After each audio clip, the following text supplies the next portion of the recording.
Woo! Oh, also, Jim. Hello, everybody. Okay. Sorry. And welcome to another episode of Opinion Junkies. On I am Pez of the Jason. Mind. Here on Pez of the Mind. Durr. Ding. I am Jason Phoenix, and today we're going to be, they are going to be counting down their top 5 VR experiences. PSVR experiences. Yeah, PlayStation VR experiences specifically. PlayStation. And I wasn't Yeah, sure just because I in know case you have that other VR thing that came with your phone. I do, but we would keep it to PSVR so we could have the same stuff. Right now, the top 5 PlayStation VR experiences. I do not have the PlayStation VR and haven't played it, so I don't have a list. So I'm just going to act as the host and number giver. So I'm going to go left to right on my screen. So we'll start with Pew Pew at number 5. Alright. Oh, by the way, I should probably say with me is Anastasia Lazerbeam and Chriz the Mole. In order of amazing experiences to even better experiences. So, number 5 for PlayStation Worlds. That was kind of fun. It was alright. It wasn't like, super great. The London heist was pretty much good. Everything else was kind of shit. I mean, the Aqua thing was good once when That was good Sure. once. the first time. Yeah. And Pong was good until you Yeah. realised you strapped a £300 machine to your head to play Pong. Yeah. Oh my god, I'm playing Pong! This is Use so my head. 2017. Yeah, head punk. That's what I always wanted. Were you going like this to move your head back and forth to hit where the ball is? The ball Yeah. bounces off your face. Yeah, you do Literally that. head You, punk. you don't have to move your head, you just have to look. Because it's where you're pointing. Mhm. Oh, that's cool. It is? We must have described it wrong. Yeah. Well, when you do get a point, it has this cool explosion. It goes, thank you for still playing and not choosing a different game. Yeah. And luge. Yeah. My mom did not like that. It makes you feel weird. It does. Mo, how about your number 5? My number 5. Time Machine VR. Ooh. That's a cool little game where you get to go back in time. And while you're in time, you get to look at dinosaurs and scan them. And then if you find these mysterious rocks, you can scan them and go to alternate universes where they've made fake versions of the dinosaurs. But you're scanning the dinosaurs to try and stop this virus that's killing pretty much everyone on Earth. And the more evidence you get, the better the cure. And at the end, your cure is like 50, 60 something % if you don't find bonuses, which is still effective and it's still curing people, just slower than if you had the more percentage. But it's cool. It's educational. It's cool being in your little hover chair. I like that game. Time Machine VR. So wait, you're time traveling in the Mobius chair? You're time traveling in like a little space pod. It's basically the pod off Jurassic World, but flying. Ah. Interesting. It's kind of like H.G. Yeah. Wells' The Time Machine. Nice. Yeah, and they also kind of take the Mickey, let's say, because at one point at the very beginning, you get this like wall of data around you, and you hear the guy say, "Now some people say time travel is instantaneous, taking you from one place to the other. However, if you actually looked around you as you're time traveling, we find your head would explode. So this is here for safety reasons." It's like, oh, okay, so you're explaining the loading screen. Cool. It's for safety reasons. Thank you, loading screen. funny. You saved my life. That was number 5. Nice. Pew number 4. On my number 4, I have the PlayStation demo, which I actually happen to have right here. Wait, no, that's Rush of Blood. Yeah. Yeah.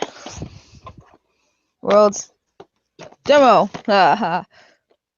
Anyway, so this one was kind of fun. I really liked, and this is probably because the only reason it's more fun is because it's the demo version of actual games. So, Tumblr is bullshit. That's bullshit. Headmaster was fun. Wayward Sky was Riggs is fucking awesome. That's why I bought like the real version. Let's see, Drive Club. Eve supposedly is wasting money. Battle Zone, and actually have the real Rush of Blood. But this was probably really good because it's a little sampler of actual games, so there's more effort put into it. The demo is pretty cool, and I'll admit, after some of the kids used the VR, because I was like, well, the science behind it is if they prolong use. If they only use it like once at a weekend, who gives a shit? Mm. And like my little Yeah. nephew loved the Headmasters one where he's going boom to head of the ball. So I went and bought the full version of that fun, which that was cool. And yeah, Riggs was cool, and a lot of that, but a lot of the stuff from there, anything that was cool in the demo, I did buy. Yeah. Or anything I found cool. But before people say, well, what about this game that I didn't find cool? Right. Well, I didn't find it cool, so fuck off. Yeah. Okay, over number 4. I'm Batman. Number 4 is Batman Arkham VR. Nice. It would be a lot higher if it was more fleshed out, but it's really short. And it's not as engaging as other VR experiences that are above this on my list. But I enjoyed it where you're getting to scan, you're getting to see, like, solve all the puzzles. There's like Riddler stuff when you go back to it, which is actual riddles on some of them, which is cool. And you can do stuff like pull up Batmobiles from like Batman v Superman or the Adam West show and just spin them around. It's cool. Batman Arkham VR, it makes you feel like Batman, but only for a short amount of time, and a heavily gimped Batman. But it still makes you feel like a Batman. A heavily gimped Batman is still a good Batman. Batman does wear a gimp suit. No, he wears a bat suit.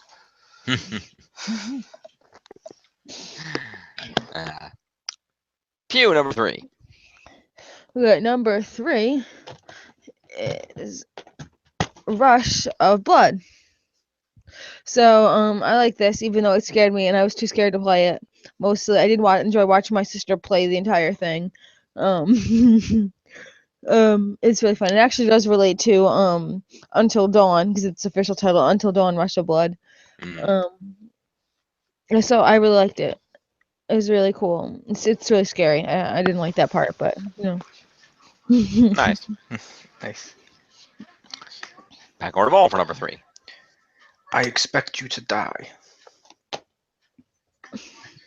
That was my number 3. Pew watched me play some of this today. I like it as it's got the job simulator elements of you actually interacting and grabbing stuff, Jim. But unlike that one, it's worth playing multiple times because you still have to resolve the puzzles. Job simulator, I feel like you play it once and you don't really want to play it again. But That makes sense. I Expect You to Die. You're doing stuff like you're grabbing a lighter and you can burn money, or you can burn all the books just because you wanted to. Then you go into the mission, you have to like cut bomb wires, and you have to like unscrew stuff to get to a little thing. And they're different puzzles too. Like the first one, you're in a car. The second one, you're like outside the window trying to diffuse this virus that's going to blow up this ball. Another one, you're trying to escape a sinking ship. It's pretty cool. As Adam Forge told me before, pro tip everybody out there, don't casually toss a match behind you. Only if you don't, only if you have dynamite near you, don't just throw the lighter down or a cigar, because that'll kill you. Having a lit cigar and going, okay, I've won this, just mock it with a cigar and drop it. And wait, what? Oh, boom! That's why when I played it before and Pew was watching, I opened up the window and threw dynamite out the way. And I was celebrating with like bottles of champagne and glasses, and it's fun. Nice. All right, over to Pew for number 2. Well, number 2 is Batman VR. It would have been number 1, but if it had more content, obviously, but it doesn't. But it just feels super amazing while you're in there, and it's like all my hopes and dreams. It's like, and I'm playing it, and it's like, awesome. And it's even scary when you do this one part at the end where like you just keep in like a circle. You have to keep just turning around because the walls keep changing as you keep turning around, and it's like scary because you don't know what's gonna be. It's like gonna be like ha ha ha, and then it's like a bunch of villains, and then it's a bunch of this and a bunch of that, and it was scary. I didn't even want to turn around because I didn't know what was gonna be behind me. I feel like that's a dangerous concept for the VR headset, because isn't there a wire attached to it? I know, but you can like reset yourself in a way that you don't have to keep like I can keep going like this. I don't have to actually spin around. Like, I can just be like this, like that. like instead of actually turning around. But like I was scared because at the end it's like and it's super fun. It's super awesome. I love like all the like everything and the Does whole anyone mystery else solving. think when Pew's showing us how she moves, it's very similar to a Mattel doll? I have no points of articulation.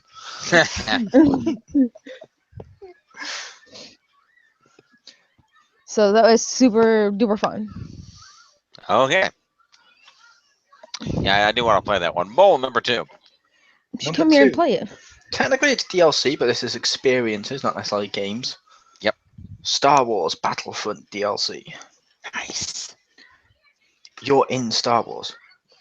That's cool. Just the main menu. Everyone I know that's played it so far, on the main menu when the AT-AT walks, the second they see the leg and they see it up, just goes, whoa. and that's the feeling it gives you, and it's cool. The only reason it's number 2, it would be higher if there was more variety, but it plays pretty much the same each way, and it's a very short DLC mission. But for what's there, the whole time I was just like, whoa. There's even a little but like if you look around and press the buttons, you even get the little targeting scope that Luke turned off in episode 4 because it is set during Rogue One. I'm like, oh, it's cool. So you're like flying an X-wing? Is that the deal? Yep, and it's pretty cool. It is DLC standalone. I just want to say that is DLC, and you do require the game, I should say. Mm-hmm. Only because at E3 and various other stuff, they kept hyping this up as Star Wars Battlefront X-wing missions like it was a separate game. It's not. Mm-hmm. Red 5 going in. Over to Pew for the number 1. My number 1, because just simply about the number of hours that I've put into the game, and I want to get back to it, is Riggs Mechanized Combat League. Too shiny. There we go. Tilt it. Too close now. Yeah. Pull it back and then tilt the top of it toward you a little bit. There we go. Okay, Riggs. That's perfect. Okay.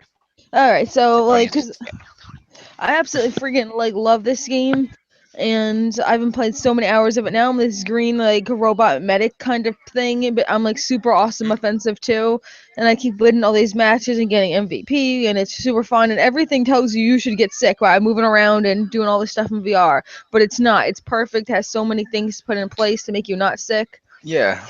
And I love all the safety stuff where you can put like the wall around you when you move if that's what's going to make you sick, or yeah, you can choose not to have to look around to where you spawn if you want to. Like I don't like to do that because let's say I want to spawn behind me, it's a pain in the ass to get up, turn all the way around just to look where I want to respawn.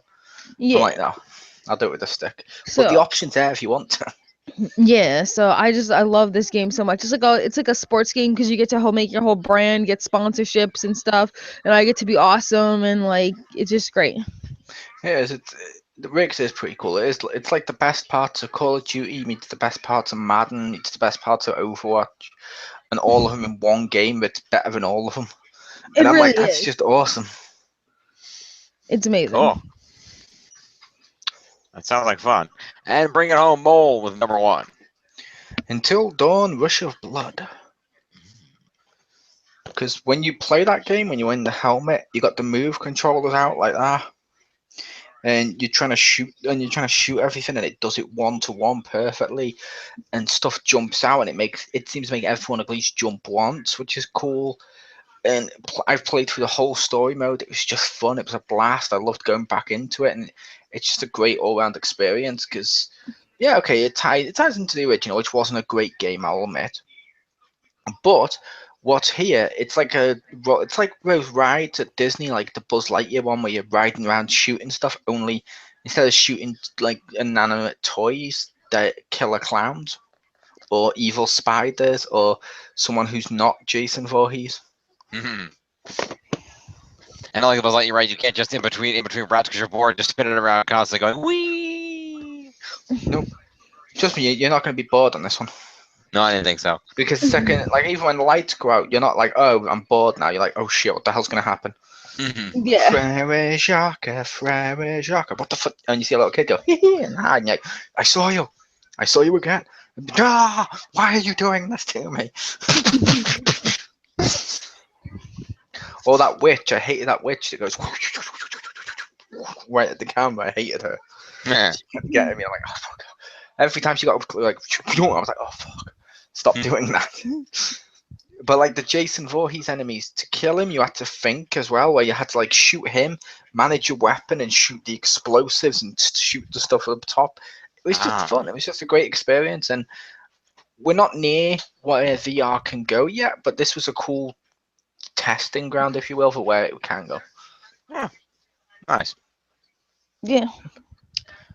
Well, it sounds like you all had some great experiences, and I look forward to having some of my own whenever I get to try out the VR, or if I get the VR, or however that's going to play out. You know a game I highly recommend for you, Jim, if you get the VR? Yes. Mission to Mars. Oh my god, you're so mean, Mo. You are so mean. It's like the gym simulator. It's not. Jim's more entertaining than that game. He is. I was playing it today, and it's like, you're going to Mars, cool. Now you need to check all the buttons. Are they working yet? Okay, slowly. Okay, now you're on Mars. You need to survive. And you're cutting out all the parts that make this fun. Even when like, oh no, we're crash landing. We have to check these things. We have to check the temperature. We have to check this, like the acceleration. I'm like, no, when you're crash landing, you should be like, holy fuck, we're crashing. That's how you should be. It's like the person said, okay, we've only got enough time to do this once. Just read the script. Oh no, I seem to be dying here. Yeah, it's like they don't even give a shit. It's pretty terrible. Sounds like it. And like the best part of the game for me was sexually assaulting my co-pilot. Oh, you kept fucking grabbing at her. I also kept turning the radio on and doing all this. Like when they were briefing you on the mission, it looked like you didn't care. You were just doing the mamba. Yeah, I was like, you know what? I'm bored at this point. I'm just gonna keep down through the tunnel. And then at one point, it's like, oh, fascinating. Please tell me more. What? Like, I was just mocking it the whole time. It was that terrible. Oh boy. But I'm glad that game is terrible. Because like I said, eventually on VR, we were going to get to the point where we got terrible games. I'm glad I found one. It wasn't a really expensive one like the upcoming Star Trek one. Yeah. Jim will be joining us when I review that. Yeah. Puma is probably Puma too, because I think she's got that game. Or she's going to get that game. Yeah, Bridge Crew, yes. Yes, nice. Okay then. Well, this has been the top 5 VR experiences. Thank you for being here and for your lists, as always. And we will see all you fine people at home. I don't think we have any videos next weekend, but next weekend we will be taking a look at the game Lego Worlds. Don't we have one on Tuesday? What's that? Don't we have one on Tuesday? No, Tuesday's blank. Okay, I thought we normally film it on Tuesdays as well. We normally do, but we didn't have things to fill all the slots. Oh, okay. So we had two open Tuesdays, and there was a Sunday we had something open too. But yeah, so Lego Worlds will be next Saturday, and then Slam Down, the top 5 WWE returns with Mole and I on Sunday. So those will be fun, and we'll see you then. Yay! Peace.